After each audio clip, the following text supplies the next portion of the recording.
ചില ക്ലീനിങ് ജോലികൾ ഒറ്റ ദിവസം കൊണ്ട് കംപ്ലീറ്റ് ചെയ്യുന്നതിനേക്കാളും പല ദിവസം കുറേശ്ശെയായി ചെയ്യുന്നതാണ് കേട്ടോ നല്ലത്. അപ്പോൾ നമുക്ക് മടുപ്പും തോന്നില്ല, ആ ഒരു ജോലി ചെയ്യുന്ന ക്ഷീണവും അറിയില്ല കേട്ടോ. അപ്പോൾ ഇന്ന് അങ്ങനെ പ്ലാൻ ചെയ്ത് പുല്ല് ചെത്താൻ ഇറങ്ങിയൊരു ദിവസമാണ്.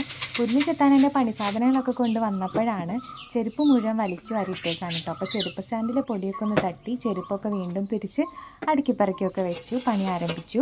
അപ്പോൾ ആദ്യം തന്നെ തൂമ്പ കൊണ്ടൊന്ന് പരതി നോക്കിയിട്ട് അതിൻ്റെ ഒന്നും ഇല്ലല്ലോ എന്ന്. അതിനുശേഷം വർക്ക് ആരംഭിച്ചു. തൂമ്പ കൊണ്ടും കൈ കൊണ്ടും എന്നെക്കൊണ്ട് പറ്റുന്ന പോലെയൊക്കെ ഒരു വിധത്തിലുള്ള പുല്ലൊക്കെ ഞാൻ പറിച്ചു കേട്ടോ. മറ്റേ സൈഡിലെ പുല്ല് ഞാൻ ഓൾറെഡി ഒരാഴ്ച മുമ്പ് ചെത്തിയതാണ്.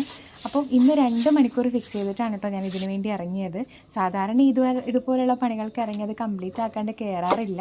ഇന്ന് കുറച്ച് കുക്കിംഗ് ബാക്കിയുള്ളതുകൊണ്ട് 2.5 മണിക്കൂർ കൊണ്ട് അവസാനിപ്പിച്ചു. വെട്ടിയിട്ടതും ചെത്തിയിട്ടതും ഒക്കെ വാരിക്കളഞ്ഞ് കൈയും മുഖമൊക്കെ കഴുകി ഫ്രഷായി തിരിച്ചു കയറി കേട്ടോ. അപ്പോൾ ഇതാണ് ഫൈനൽ ലുക്ക്. ഞാൻ എന്തായാലും സാറ്റിസ്ഫൈഡ് ആണ്. ഇനി ഇതിൻ്റെ ബാക്കി നാളെ.